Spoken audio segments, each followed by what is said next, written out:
Let's bring in political columnist for New York Magazine, Jonathan Chait. He's out this morning with a new piece entitled, "Do you remember the ecstasy of electing Joe Biden?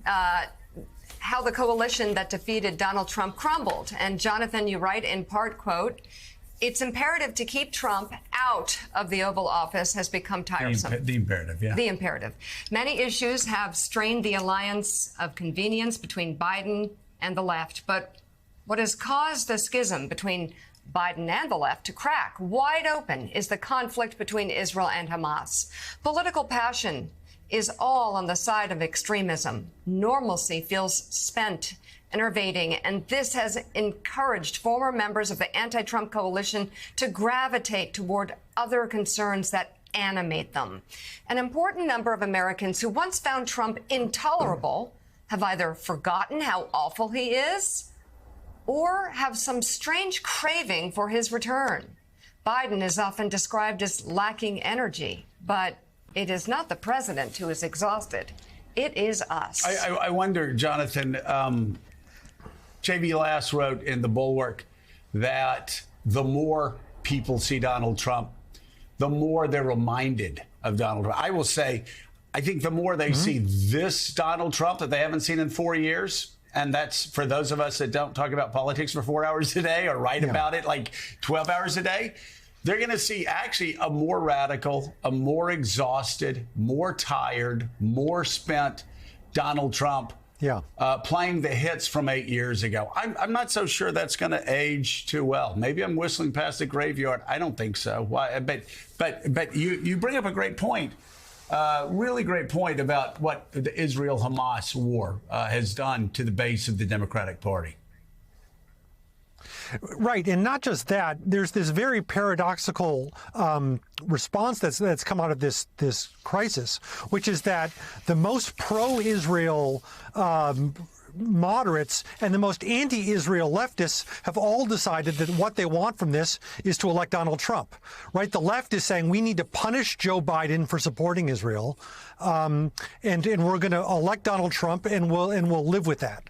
And a lot of Israel hawks, kind of in the political center, are also saying, see all these leftists who hate Joe Biden. That means we have to elect Donald Trump to punish them somehow. So somehow people with opposite views are all driving towards this same outcome of Donald Trump. And I think that's symptomatic of this broader phenomenon I'm trying to identify, which is that people have gotten tired of the central imperative of keeping Donald Trump out of the White House and are sort of marinating in these smaller grievances. Let's talk about young voters especially. I mean, if you look at TikTok, it is absolutely cluttered with what I consider to be misinformation about the Israeli-Hamas war. I think a lot of progressives may not feel the same way. Jonathan, aren't you fairly confident that as we move closer to the election, and again, Donald Trump is saying more and more radical things, that whether it's TikTok or Instagram Reels or whether it's X, whatever social media younger voters get their information from, it's actually going to be jammed packed with clips of Donald Trump saying, I was the one who terminated Roe v. Wade. I'm the one this, I'm the one that, and, talking about vermin and sort of all these statements with fascist overtones. Yeah. I mean, I certainly take your point, and look, there are 10 months to go to the election. So I couldn't say that where we are now is where we'll be in November. But I think we have to be realistic about where we are now. It's not a tight election.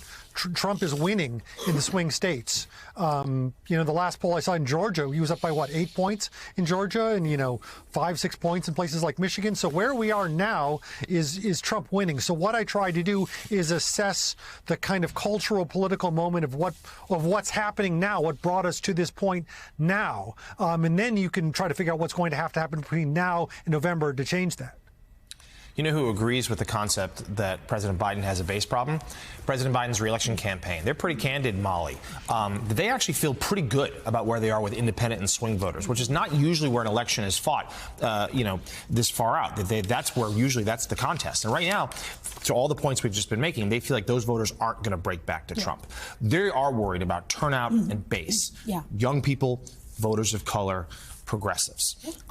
What's your read on that? Are those people, they're not going to vote for Trump, but they might stay home. Do you think Biden can do enough to get them to turn out again come November, whether with some sort of positive message or just scaring the crap out of them about Donald Trump? Well, they're going to need to, right? Because this is the do you want to have elections election. So they are going to need to fight for those voters. I do think that there is an opportunity. Look, Biden has tried with student debt. That's a really big issue to a lot of people. You know, I think that they'll be able to get back there to those voters. And I think that they will get there, and it is 10 months. I would say, like, when you look at turnout, right, if we're going to talk about the Iowa caucuses, right, Trump did really well, but it's, 70,000 less people turned out than they did in 2016, right? So it was about 100,000 people voting for him. And this is a guy who won on turnout, right, on turning out voters who don't usually turn out.